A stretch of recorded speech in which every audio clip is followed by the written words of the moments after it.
welcome back to Sewing in San Diego. Today we'll continue working on McCalls 7789. I'm in the middle of sewing a jumpsuit for myself, and now I'm ready to start working on the pants, the bottom.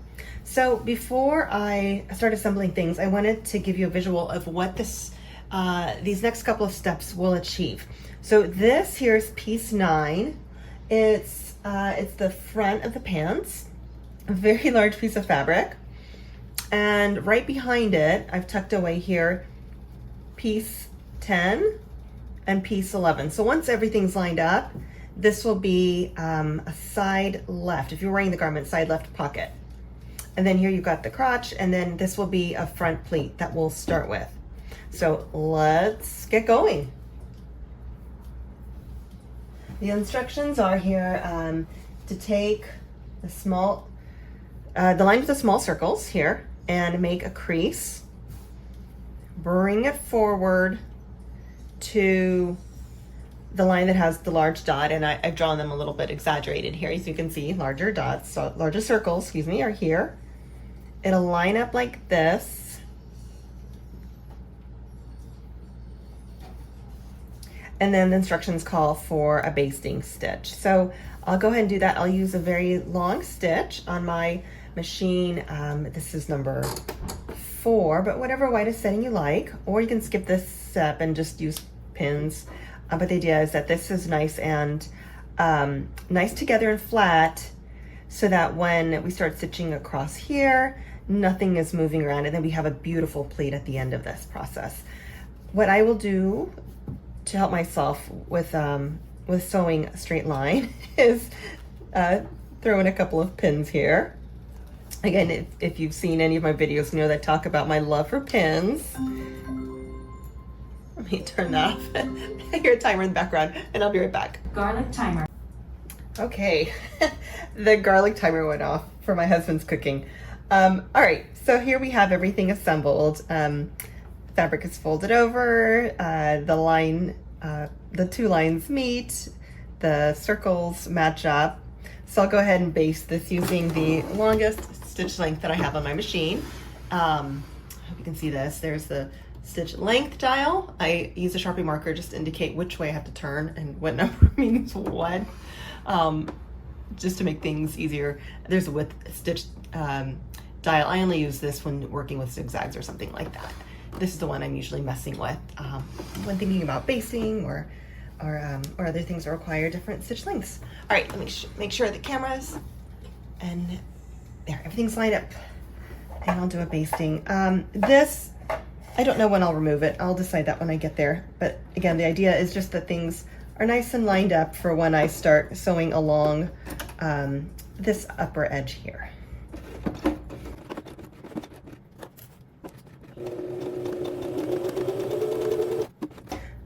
And I won't be double backing because I want to make it really easy to yank this thread out when the time comes. So here we go. Let's get rid of the other pin. I'll go ahead and clip the ends here, throw them in the pile of loose threads that I'll throw away at the end of the day. And there. Okay, I'll go ahead and press this and come back to continue. Okay, I pressed this, and in doing so, all of these markings that I had made with my crayon disappeared, which is fun. Okay, the last bit of step 1 says to baste here. So I will turn this so I can see the wrong side, and I'll do more of a stay stitch, really close to the edge here, just to keep this side of the plate from moving around when it's time to connect the pants to the midriff portion. So I still have a pretty wide, excuse me, not wide, I keep saying wide, long stitch length set. And I don't think it really matters if I double back or not, because again, this will be within the 5/8 of an inch seam allowance, and it will eventually probably get trimmed later on.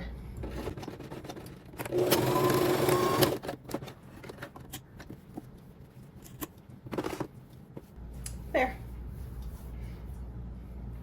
Moving on to step 2, I have my pocket piece, piece 10. I know it looks a lot like this side front 11, so I like to label them. Okay, right sides together. There are markings, notches to line up. Intuitively, we want the side here, this whole curve, and then the top edge to line up. So another example of, yes, there are markings, yes, I will ignore them.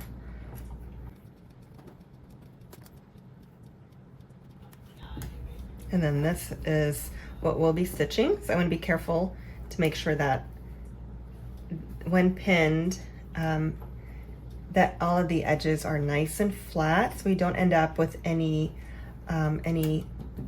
sort of bunching.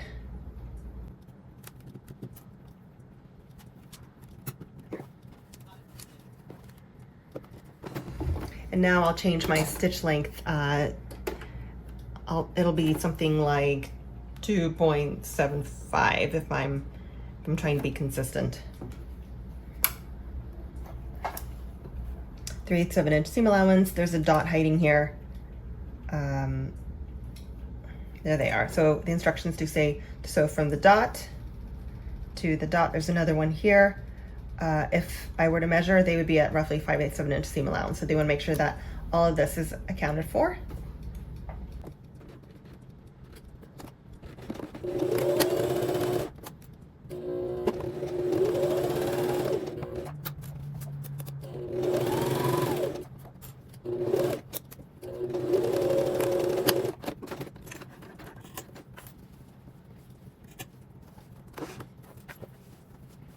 Okay, pieces 9 and 10 have been stitched together.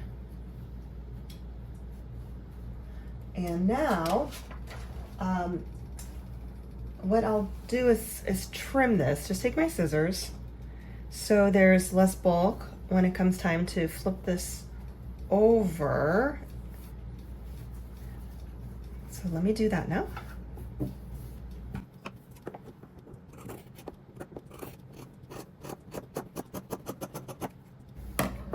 And then anytime there's a curve, depending on how tight it is, you could opt to clip closer to the thread. It just depends on the situation, the fabric, the item you're sewing. All right, now I'll take this. I'll probably finger press, then iron, press it with my iron, so that it's nice and flat and nice and even. What I like to do in a situation like this is be mindful that I don't want to see this panel of fabric from the outside. So if I feel like I can't get an even press, what I'm going to do is opt to tuck piece number 10 under piece number 9 a little bit, and then press it, and not by very much, and definitely not if you're using 2 colors of fabric and you don't want to see this one. Okay, I'll continue this at my ironing board and come back. So I've pressed it now, and I love that you can't see this piece 10 from the outside. So now to move on to step 3, where we top stitch, I wanted to show you how I'm consistent with where that stitching will happen. What I do is put the fabric down so that the edge here lines up right where that plastic part meets the metal part. As it goes through, needle will be here in the middle, and so that will be roughly my distance between the edge here and the thread.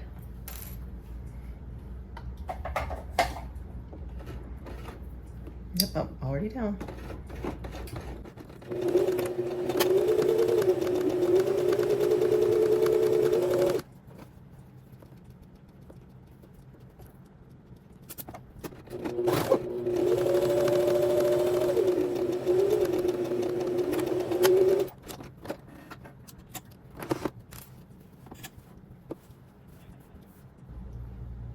Now we can add, actually, let me do one more press, then I'll come back to add piece 11.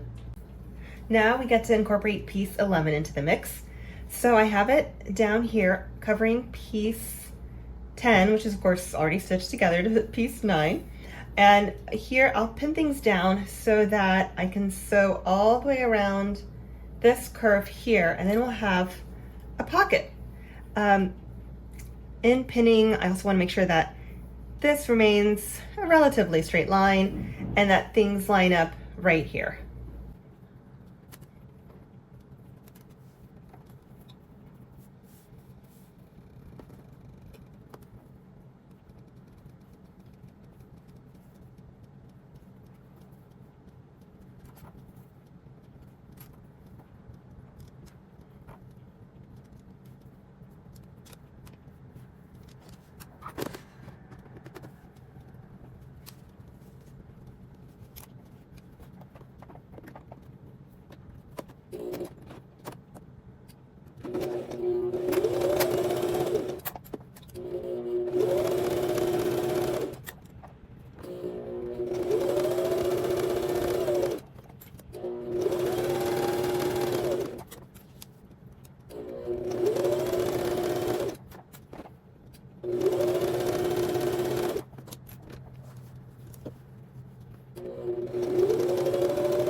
Okay, there we are. Nice stitch all the way around. And then what I'll do is finish this. So I'll have the seam allowance with my scissors, and then I'll go and use my overlocking stitch to really prevent as much unraveling as I can.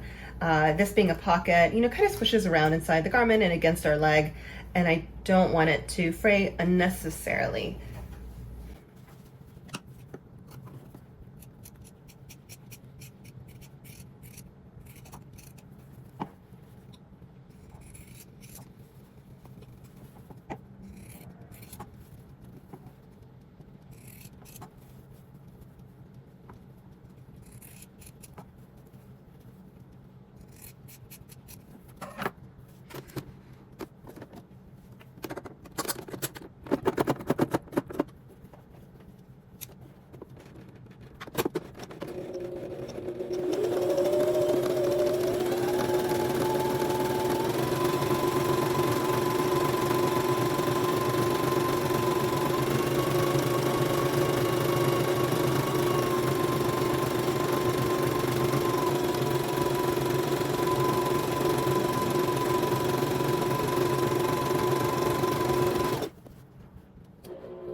That is so clean, so satisfying, and I love the sound of the machine as it goes along for these little stretches of sewing. So anyway, happy place. All right, let's move on. Once we've got this, I guess I can take these out now. We get to, hello. There it is. Okay, this all looks good. Based here and here. Maybe I should have left that pin in. Okay, let me put it back. The idea here is to secure our new pocket to the front of the pants. So this is where we'll baste just from here to here. Everything else is already secure. And then on this side, we have just that, where you can see 3 layers of fabric all coming together. So I'll pin this also, not just to secure it, but to mark where I'll be stitching from the start and end spots.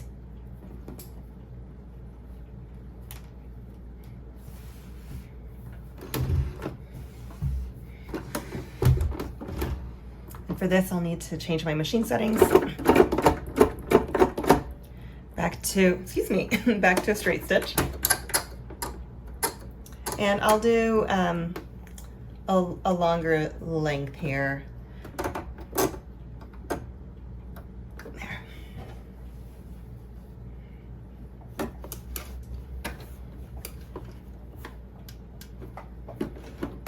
And because this is a basting, I'll make this line within the seam allowance.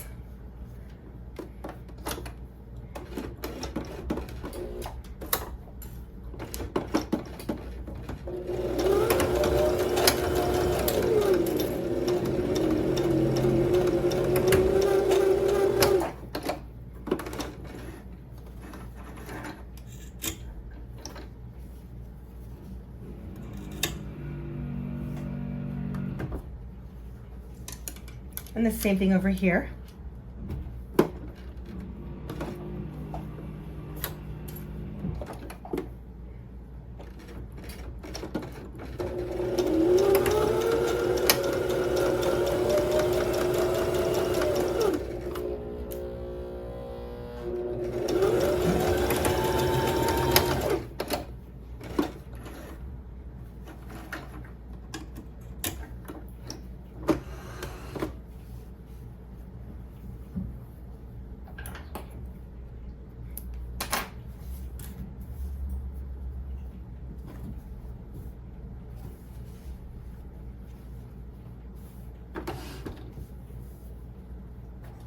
Okay, I'm back.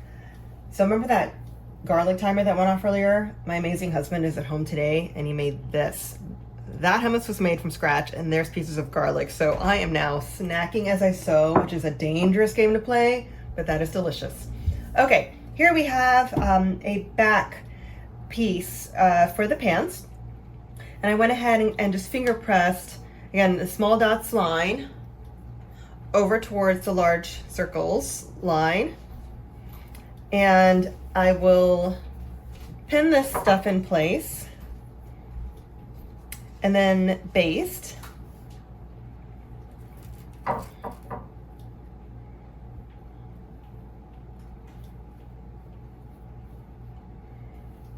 And I went ahead and marked my fabric side of the garment. This is the crotch here, just so that I'm not just using these as my guide, but kind of, you know, thinking through what the final pants will look like. And this is the direction that I want the pleat to fall in.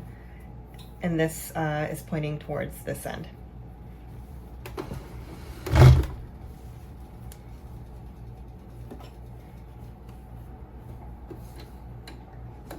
And I do have my long stitch here. And I won't double back to make it easy, just like when we did the front part, so it'll be easier to remove later.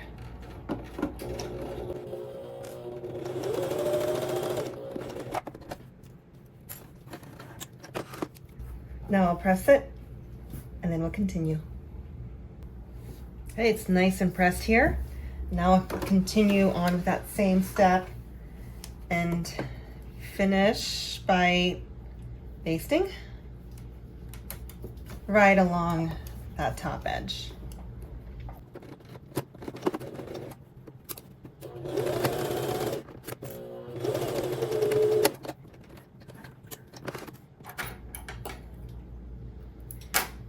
So now I get to move on and take the front and the back of the pants and stitch them together. So before I turn on the camera, I took both parts over to the ironing board and gave these edges, this is the inner leg here, a good press. Excuse me, because I don't want this to have any weird bunching when I start sewing along this entire edge. So now that I have everything nice and flat, and I see that everything is lining up on both ends of the edges, which is great, I'll start pinning it together. And I believe there is one notch somewhere along here. There it is, right there. Fortunately, it does line up.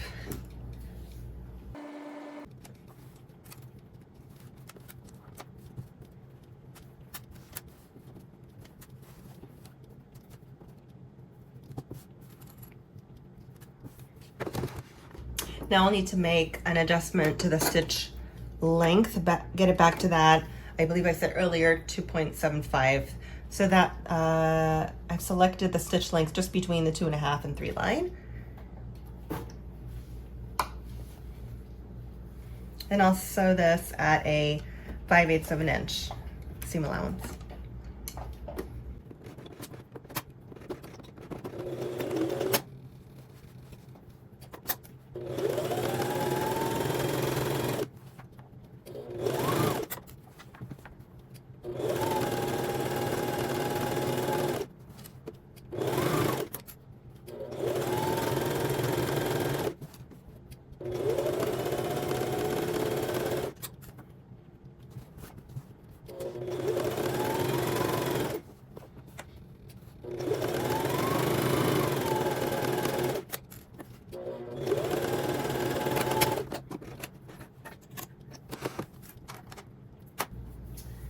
And with this looking nice and flat all the way along this line, I'll now half a seam allowance and use my overlocking stitch to have that super finished edge.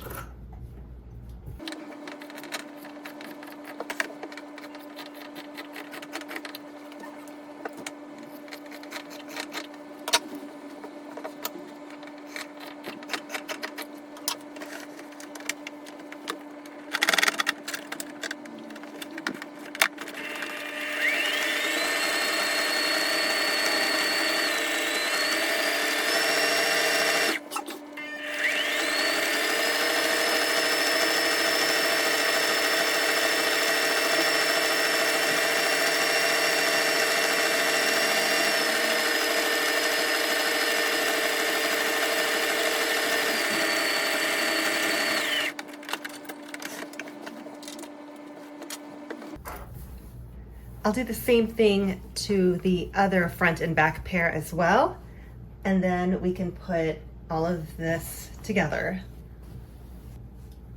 After doing the overlocking on both sets of these, I walked over to the ironing board and I pressed one set towards, what is this, the pocket side, and then the other set towards what will be the side seam. And that's so that they can nest here. If you look at the diagram that accompanies step 8, you'll see that they were left, the seams were opened and left flattened like this. To reduce bulk, I'm choosing to do it this way because I really wanted to finish this seam allowance here because you know, that inner leg area has some friction as we walk, and I don't want this to unravel. So it's finished. I'll line this up, pin it into place, and then pin in a couple of other places along this area here. There are some notches to line up. Here's a set.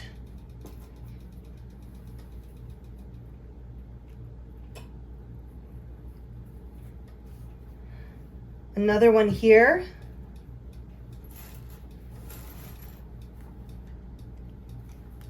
And then right above it, you'll see a pair of dots, on one on each side. These indicate that the zipper will come down to this area once we work on inserting it. And so we don't want to stitch beyond that point. So one of the little hacks, my little sewing hack here, is to do 2 pins crossed over whenever I need to be really mindful of not going beyond a certain point. I'll continue pinning.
And now, like I like to do, I'll finish this by having the seam allowance and doing the overlocking again. There's that zipper dot. So I'll gradually ease into that first cut here, starting from the edge at an angle, and then continuing on at about half of that seam allowance.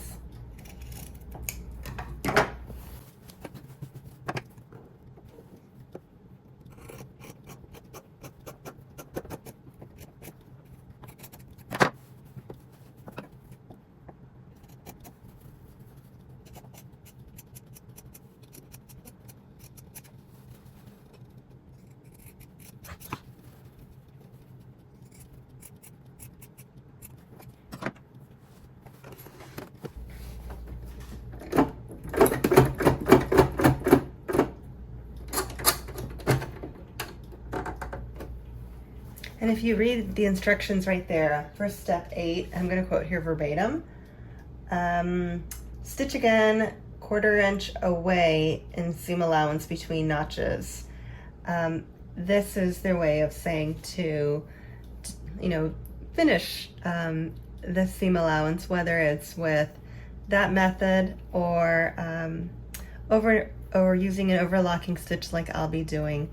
That's just the simpler way of doing it, since this is an easy pattern, but I prefer to use the overlocking stitch, again stitch 29 on my machine, just because I prefer the look, and it's really not that difficult to try.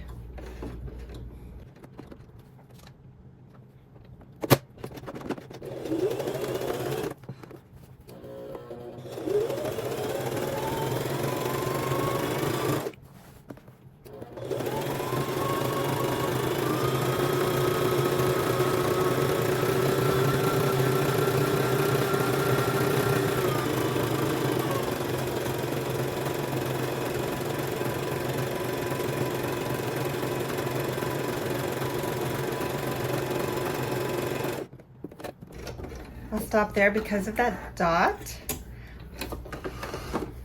Once the zipper is installed, this will all be opening up, so I wanted to leave enough clearance here so that can be done comfortably. Okay, I'll take a break here before finishing up the pants to go pick up my kids from school, and then I'll continue. So after overlocking this entire seam, I gave it a good press to one direction, and I wanted to point out that even though in the instructions it did indicate that this top portion here that leads up to the front should be left open, I went ahead and overlocked it just because I want to reduce any fraying that's possible here. Okay, now we get to move on to step 10, which is just to connect the pant pieces along the sides. So there are 2 pairs of notches to look out for. One next to the pocket here. I'll go ahead and pin that one. And the other just below the pocket here. And then the rest just kind of match up by eyeballing, but I will place a pin here just to keep that pocket from flopping around. It's a little heavy, a little bulky here.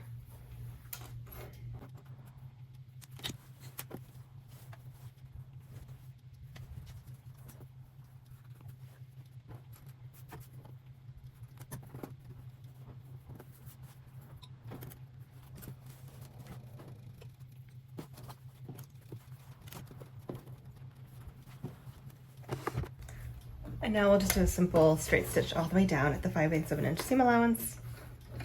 And my machine's setting for back to normal for a straight stitch.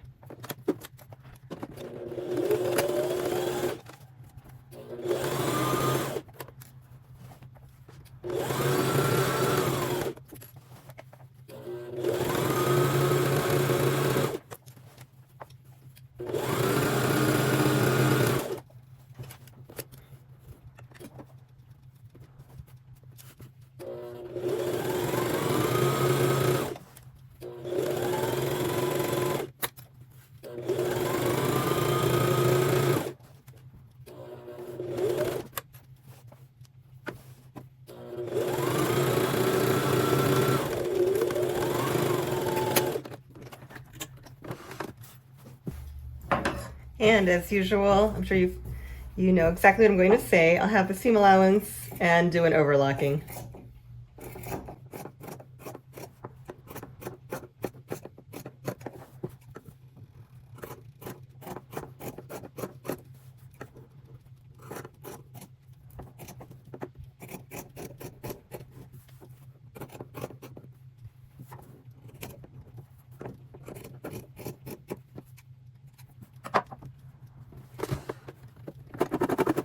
Going back to my overlocking stitch here.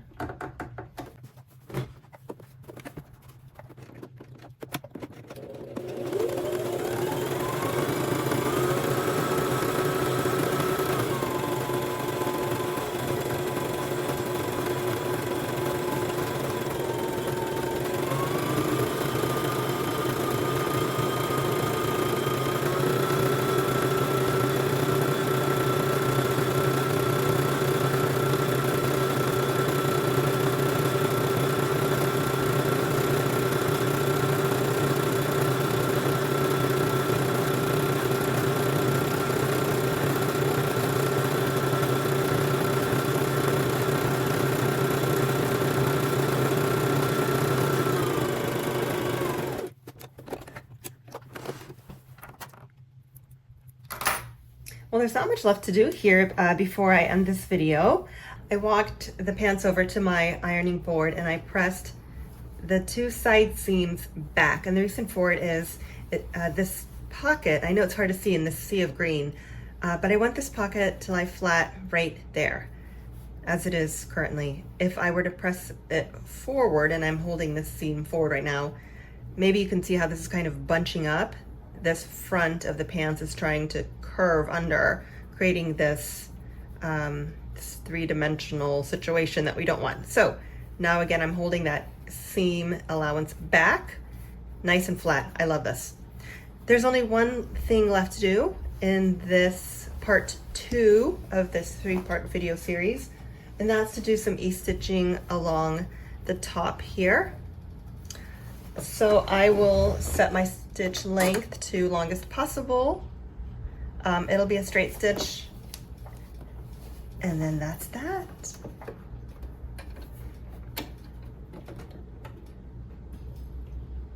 And I'll do this at a 1/2 inch seam allowance.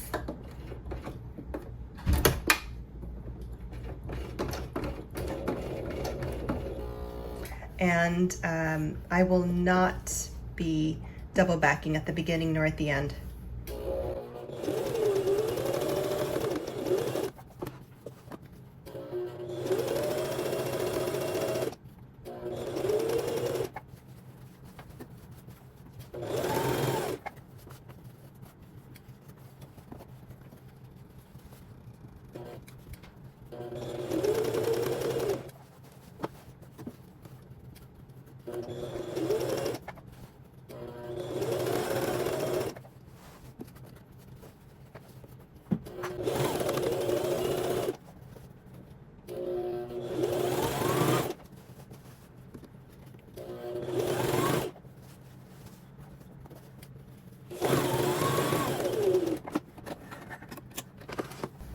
Okay, so that's the last of it.